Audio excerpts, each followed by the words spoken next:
Hi everyone, this is Dr. Ekta with you.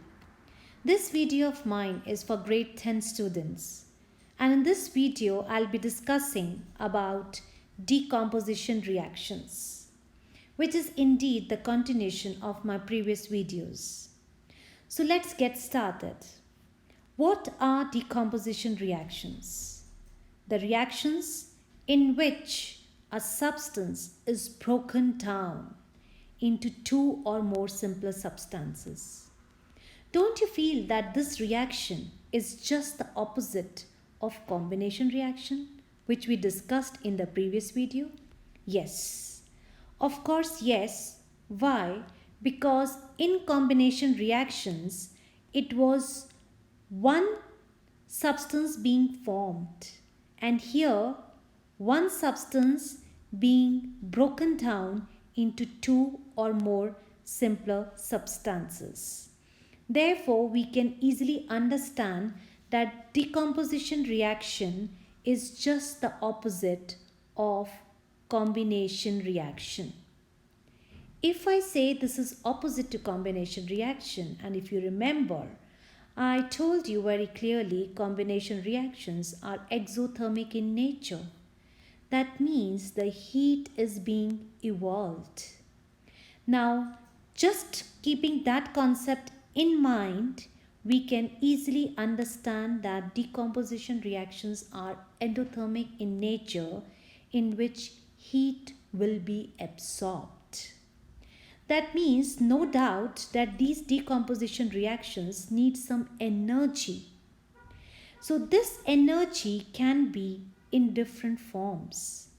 If it is in the form of a heat, we classify them as thermal decomposition reactions. If this energy is in the form of electricity, we classify them as electrolytic decomposition reactions. And if it is in the form of light, we classify them as photolytic decomposition reactions. So here is one very important question which is sure to come in board exam, that what happens when the crystal of ferrous sulphate are heated. So when we say the crystals are heated, that means clearly it's understood that we are talking about thermal decomposition reaction. Yes, ferrous sulphate crystals undergo thermal decomposition reaction to form some new compound. And what's that new compound? Let's understand that. So ferrous sulphate formula is FeSO4, but here you can see .7H2O written. .7H2O are your water of crystallization.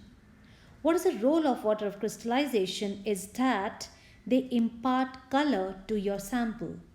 Since it has 7 molecules of water of crystallization, therefore it is pale green in color. So when such crystals are heated, the pale green crystals of ferrous sulphate and with 7 molecules of water are heated, they give you a new compound called as ferric oxide. I'll write down the name over here. This is ferric oxide. And this ferric oxide, I have specified over here, its color is reddish brown. Hence, the pale green color of ferrous sulphate is changed to reddish brown. But in this reaction, two gases are also evolved. And these gases are of course colorless, so you can't be seeing these gases, but you can smell them because they have a very pungent smell, and their smell is just like burnt match sticks. I said burnt match sticks. Along with that, what about these molecules of water which were present in the form of water of crystallization? Yes, they can be seen as droplets along the walls of the test tube. Hence, by looking at these droplets, we can understand that it was in hydrated form, and that's the reason it had a pale green color. So hopefully I have made it very clear to you.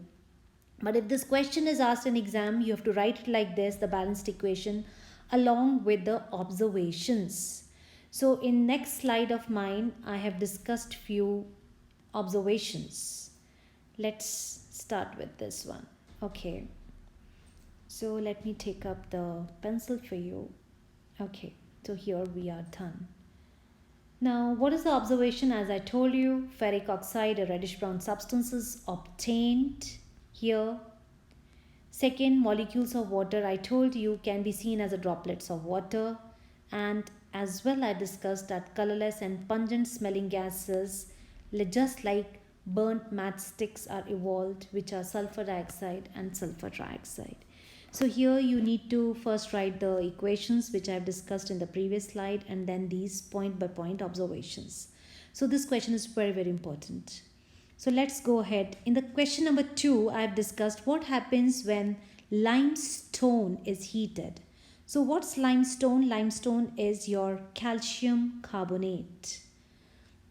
Again, it's a thermal decomposition reaction since we are talking about heat. And limestone will break down into two substances. One is calcium oxide, which is a solid substance, but the other one is gas, carbon dioxide gas. And this question again comes like, which gas is evolved when limestone is heated? So you can write that the gas evolved is carbon dioxide, but how will you test it? You will test it with lime water test. That's very, very important. So you should also understand the equation for that. So here I'll just tell you what is the equation. So what is lime water? Lime water is CaOH whole twice. When this is allowed to react with carbon dioxide, it gives you CaCO3, right? Plus water. And this calcium carbonate which is obtained gives you milky appearance. Oh wow, yes. So that's the test for carbon dioxide gas, and this also you should remember because that can be asked even. Okay, so this is over. Now let us go to question number 3. What happens when lead 2 nitrate is heated? So you should know the color of lead 2 nitrate, that's white, with the formula of lead nitrate is PbNO3 whole twice because it is in +2 state. Again, we are talking about, of course, thermal decomposition reaction because we are heating our sample. So here, if you see the equation, you can easily understand very clearly when lead nitrate, which is white in color, is heated, that means it undergoes thermal decomposition reaction, and based on this it produces a yellow colored compound which is lead oxide, PbO, with a brown color gas being evolved. Yes, since the color of the gas is brown, you can easily see brown fumes. It's so beautiful when you conduct this experiment in the lab because suddenly the white crystals of lead nitrate changing to yellow along with the brown gas so evolved that it's so beautiful to see. Okay. So here you need to remember, this is very, very important. They'll ask you which is the gas evolved and what is the color of that gas.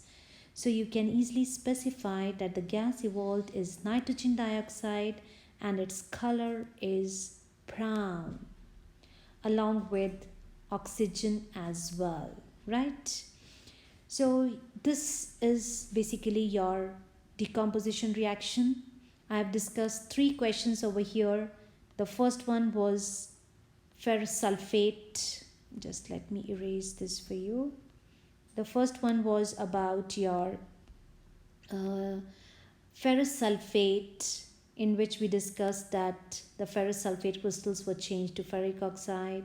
The second was about limestone, and yes, remember to write this lime water test. Don't forget, because it's very, very important. So I have mentioned over here the lime water test. You can easily note it down in your notebook. And the last one discussed over here is lead to nitrate, in which again I told you very important question will be based on your gas evolved, because it has a very, very specific color. Now, the last step in this video, I would like to cover a very, very important reaction again, which can be important for you and it can be asked even in board exam. So this is about potassium chlorate. What's potassium chlorate? Let's understand. It is KClO3, and when it is heated, so again we are discussing about thermal decomposition, and it breaks down to give you potassium chloride along with oxygen. So that's all in this video. I have discussed about thermal decomposition reaction. Keep watching. In next video of mine, I'll be talking about I will be talking about electrolytic decomposition reactions, right? So because this is a continuation in which we had previously discussed about here, see, electrolytic decomposition reactions. So that's all for this video. Keep watching and have a great time ahead. Bye bye.